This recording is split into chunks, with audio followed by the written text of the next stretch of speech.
When you think of summer, you often think about drinking white wine, but don't forget about the reds. Sam with Redneck Wine Company is back in our Kitchen Saver kitchen with everything you need to know about drinking red wine. So welcome back. Great to have you here.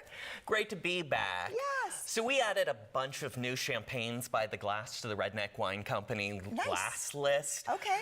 Just because it is so hot right now. But we find even though people love drinking white and sparkling wines during the summer, we're in Florida. It's always hot. Yes, I know. You were saying that, Floridians don't care about because it's hot year-round, so they drink their reds during the summer. That's right. And a lot of people come here for great red wine. Yes, absolutely. Okay, so let's talk about how to, after you open it, are you supposed to decant it, and what's the best way to do that? And does every red wine need to be decanted? So every red wine benefits from decanting. Okay. Whether you have the time or the energy to decant every red wine is a very different question. Right, absolutely. So I brought all French wine today because yesterday was Bastille Day, so I thought we'd show some off. I have a very fancy 2016 Bordeaux here. This is a vintage that has just blown me away, which is appropriate for the holiday. Right, absolutely. Bastille Day. But I also brought a wonderful, really cheap $15 bottle of Côte de Rhône here, and they're both gonna benefit. Okay. So yeah, because I think some people think, oh, well, this is kind of a less expensive wine. I don't need to decant it. But sure, and you don't need to, but like I said, it does help. Okay. In fact, sometimes a not great wine gets way better because you decanted it. Good to know. Okay, so what's the proper way? What do we need to know about decanting? Okay, so this technique changes a little bit depending on whether you've got an old wine or a cheap wine. Okay. So the 2016 here, what I'm gonna do is I'm gonna decant over a bright light. And when I was a fancy steakhouse sommelier, I always broke out a candle for this and put on a little bit of a show. But now I work at Redneck Wine Company, and I don't have a candle sitting around at home or at the store. So what I use is my cell phone light. Really? Okay, look at that. All the tips and tricks you're learning right here today, guys. It sits flat, which is perfect. Okay. Because you just want it pointing straight up. Interesting. And what I'm using this for is to look through the bottle as I pour. Okay. An older wine like this 2016 is likely to have some sediment at the bottom. So what we're doing when we're decanting is we're airing out the wine. We're basically faking aging. When you're doing an older bottle, you need to fake less aging, but there's often bitter sediment at the very bottom.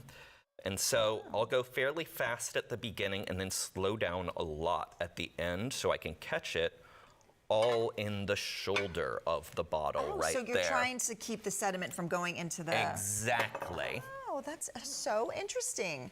Okay, and what temperature do we need to keep this red at? So ideally, you're drinking around 55 to 60 degrees. The problem with this is if you don't have a wine fridge, your real fridge at home is going to make it a lot colder than so then that. You're kind of stuck with that in between. Yeah. Right. So you want just a little bit of chill. The whole thing about you drinking red wine at room temperature, that wasn't designed around Florida. We're a lot hotter. That's what I always say. Yeah, you don't want to, not Florida room temperature, right? Yes, yeah.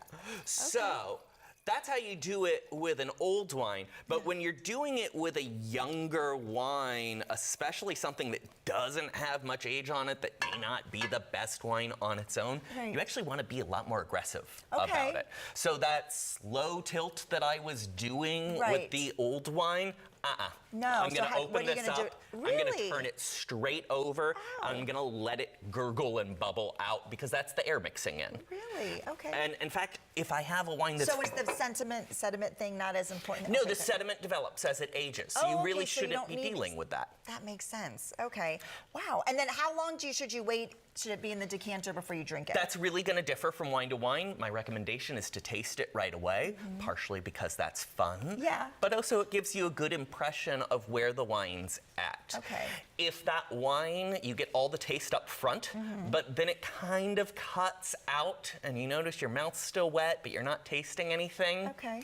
That means it needs to open up a lot more. Okay. And they can just sit there. And it can just sit there. Okay. If you don't have the time and energy to decant, you open up the bottle early and you just leave it open so it can breathe through that. Yeah. Okay, all right. And it's always going to open up in your glass faster than it's going to open up in the bottle or decanter. So pour those glasses right away and let those sit there. Okay, and when it comes to serving, you can just put this right on the table or whatever you... Yeah.